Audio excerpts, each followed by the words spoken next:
Hello and welcome to an episode of Historically Marked. I am Jason, in Audubon Place in Memphis, Tennessee.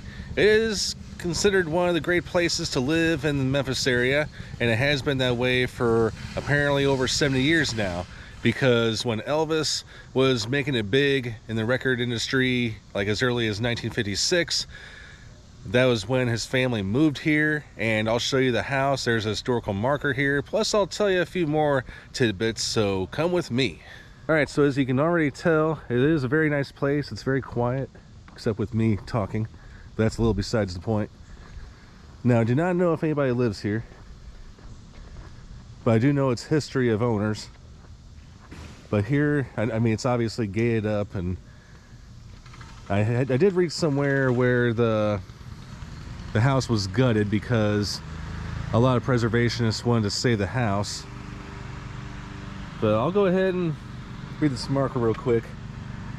On March 20th, 1956, Elvis Presley and his parents, Vernon and Gladys, moved into 1034 Audubon Drive, purchased with royalties from his first $1 million selling record, Heartbreak Hotel. It was the year that defined his career. The home is now owned by the Mike Curb Family Foundation, dedicated to the support of music education and restoration of historic music locations. In 2006, the foundation created the Mike Curb Institute for Music at Rhodes College to advance music-related preservation and research. Alright, very nice. And of course, they have it gated for obvious reasons. I think that was the way it was during the 1950s as well. Now, at the time, and this is not coming from me, now there's a book that I bought called Memphis Elvis Style, written by Cindy Hazen and Mike Freeman, and at one time they owned this house. Yeah, no kidding. And I mean, there's actually a lot more information about this house. That when the Presleys first moved in here, yeah, they did not fit in. They were like outsiders. The neighbors, they knew who Elvis was or what he was becoming, but like Gladys always hung out her laundry in the front lawn. That was something rich people didn't do, or upper middle class, I should say. But neighbors were also wary of the noise that would constantly come out of this house.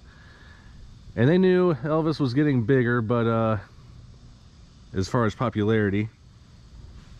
But there have been some celebrities that have been to this house. I mean, not just members of the music industry and his band, but also Natalie Wood, Nick Adams, and sometimes they would drop in, and Gladys would always have a treat or a cup of coffee or tea ready for them. But as Elvis was becoming more popular throughout the year of 1956, I mean, a lot more fans and autograph seekers were coming here, and yeah, the neighbors by that time had enough.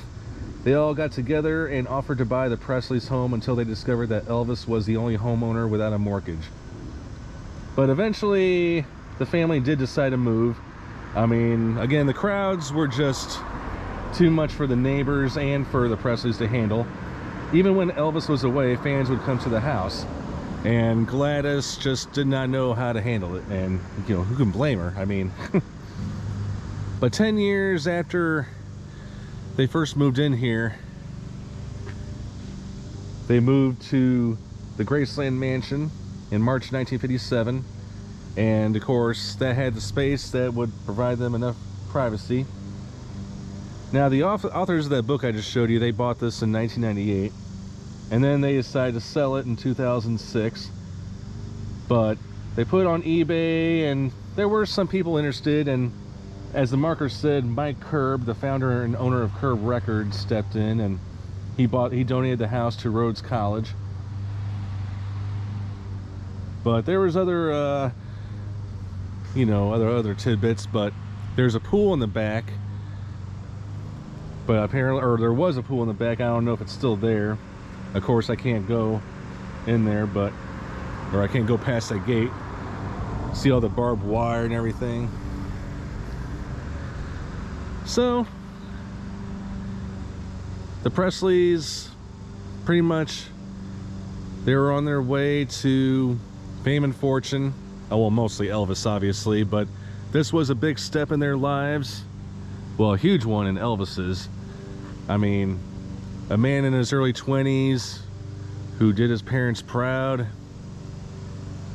And of course, he fulfilled his promise by giving them a great place to live for the rest of their lives, and that he did. And that was, of course, Graceland.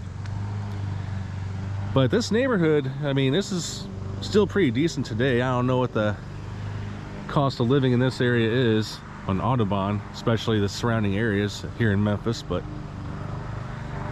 anywho, I'll give you one last look at the house. And unfortunately, I can't really zoom in. I can, but I'm always afraid I'll mess something up. Here's a driveway. I'm not really quite sure like when this was all redone. I mean, this is obvious. Concrete stuff obviously wasn't there when the Presleys were here. But notice the P on the awnings. Alright, thanks so much for tuning into this episode of Historically Marked.